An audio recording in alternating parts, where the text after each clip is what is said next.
네, 반갑습니다. 미주광입니다. 오늘도 ARM 로빈후드 아마존 투자 종목 계좌부터 공개하도록 하겠습니다. 먼저 첫 번째 ARM 수익 현황입니다. 수익률은 마이너스 16%, 수익금은 마이너스 약 490만원입니다. 두 번째 로빈후드 수익 현황입니다. 수익률 마이너스 15.8%, 수익금은 마이너스 약 380만원입니다. 세 번째 아마존 수익 현황입니다. 아내 계좌, 자녀 계좌, 법인 계좌를 모두 합산한 아마존의 수익률은 2.38%, 그리고 수익금은 약 90만원입니다. 지난주 금요일 미국 증시에 큰 이슈가 발생하였습니다. 바로 미국 재무부 장관 스콧 베센트의 강달러 메시지와 미국 신임 연준 의장의 매파적 성향을 갖고 있는 케빈 오씨가 최종 지명되며 금과 은 가격이 매우 크게 하락하였습니다. 특히 은의 경우 장중 최대 35.3%가 하락하였는데, 은에 대한 3배 레버리지 상품에 투자한 사람들은 반토막 혹은 청산당하는 사태까지 발생하였습니다. 금과 은의 폭락 여파는 미국 증시까지 동시 조정받게 만들었습니다. 이러한 조정이 발생한 이유는 앞서 언급한 스콧 베센트와 케빈 오씨의 영향으로 약달러 베팅의 쇼커버링이 발생하였는데, 즉 강달러와 반대의 성향을 갖고 있는 금과 은에는 직격탄을 주게 만듭니다. 쉽게 말해서 달러의 대표적 대체제인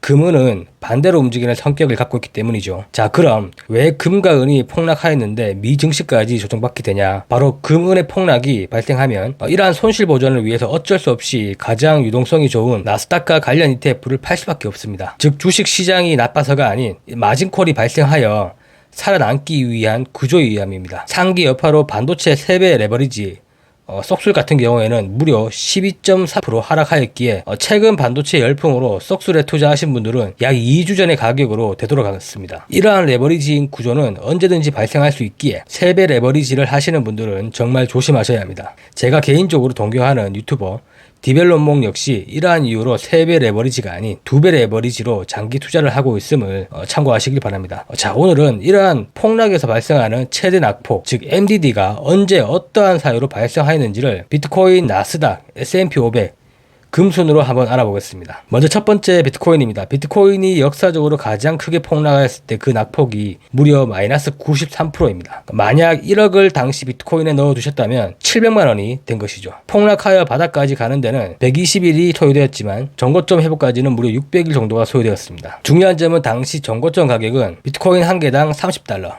바닥을 찍은 가격은 2달러 수준이었기에 지금 비트코인 한 개가 약 81,200달러임을 감안한다면 당시의 낙폭은 지금 보시면 해프닝에 가까운 수준입니다. 비트코인 투자를 하시는 분들은 비트코인에 4년 주기가 있음을 잘 아실 겁니다. 최근 마지막 낙폭이 무려 마이너스 76.7%이고 회복까지는 무려 850일 소요되었기에 만약 지금 비트코인 사이클이 유효하다면 지금은 고점 대비 마이너스 30%, 35% 수준이기에 지금보다도 더 크게 하락할 수 있음을 참고하시기 바랍니다. 사실 저도 미장과 함께 비트코인 투자를 하고 있기에 이러한 폭락을 째려보면서 월급이 들어오면 비트코인을 사기 위해 현금을 따로 모으고 있습니다. 자, 다음 두 번째 나스닥의 MDD입니다. 나스닥의 최고 낙폭은 마이너스 80%이며 증시에 관심이 있는 분들은 대충 그 시기를 예상하실 것 같습니다. 바로 2000년 닷컴 버블이 발생할 당시입니다. 그렇기에 닷컴 버블 때처럼 기술 패러다임이 발생하는 시기에는 반드시 총자산 대비 현금이 40% 이상을 비축하시고 투자를 하셔야 합니다. 현금이 있는 사람에게는 이러한 폭락은 일생일대의 기회이지만 만약 몰빵 투자를 하는 사람에게는 패가망신의 길이기 때문입니다.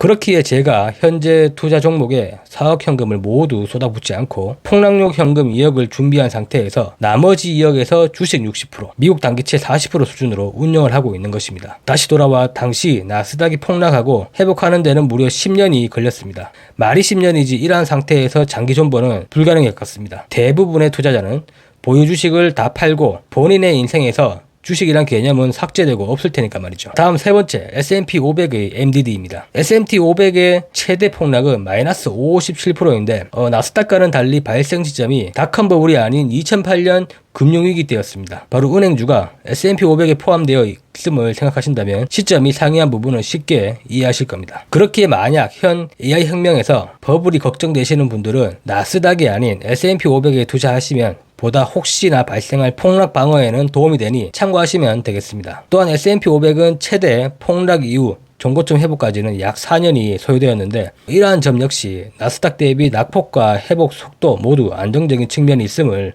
볼 수 있습니다. 네 번째, 금의 최대 폭락 MDD입니다. 최근 소폭 조정받은 금의 역사적 최대 폭락은 마이너스 45%입니다. 앞서 언급드린 세 가지 자산과는 달리 MDD 발생 시점이 1974년, 자 그러니까 지금으로부터 약 50년 전으로 금은 다른 자산과는 달리 잦은 대폭락이 없는 성격을 갖고 있습니다. 바로 금을 매수하는 주체가 각국의 중앙은행인 만큼 웬만해서는 쉽게 금을 매도하지 않는 이런 장기 자산의 특성 때문입니다. 당시 1974년 금값이 폭락한 이유는 무엇보다 폭락 전 금값이 미친 듯이 올랐기 때문입니다. 1971년 닉슨 쇼크로 달러 신뢰 붕괴, 그리고 석유파동, 금 자유화로 개인 투자자의 유입에 따른 당시 1온스 기준 35달러였던 금이 195달러까지 약 460%가 급등하였습니다. 물론 당시 월남전으로 미국이 엄청난 국채를 찍어냈기에 인플레가 피크에 달하고 또 이를 해결하기 위해 금리를 대폭적으로 상승시켜 이자 성격이 없는 금이 붕괴한 배경도 있었지만 원래 무한적으로 상승하는 자산은 절대 없는 법입니다. 지금 역시 코로나 발생 이전에 1온스당 1,500달러였던 금이 현재는 5,000달러,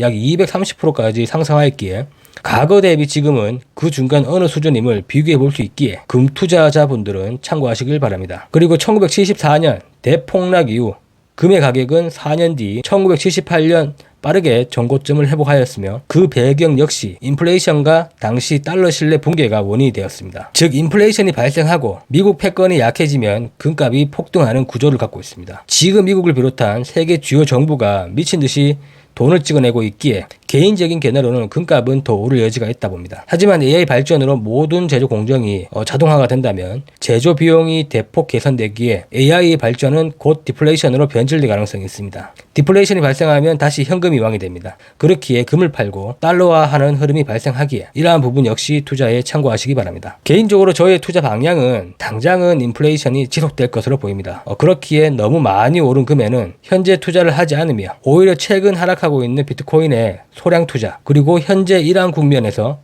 AI와 디지털 금융이라는 메가 트렌드의 수요가 가능한 아마존, ARM, 로빈후드에 투자하고 있음을 다시 한 번 더 언급드려 봅니다. 오늘도 긴 영상 시청해 주셔서 감사합니다. 구독과 좋아요는 저에게 큰 힘이 되어줍니다. 감사합니다.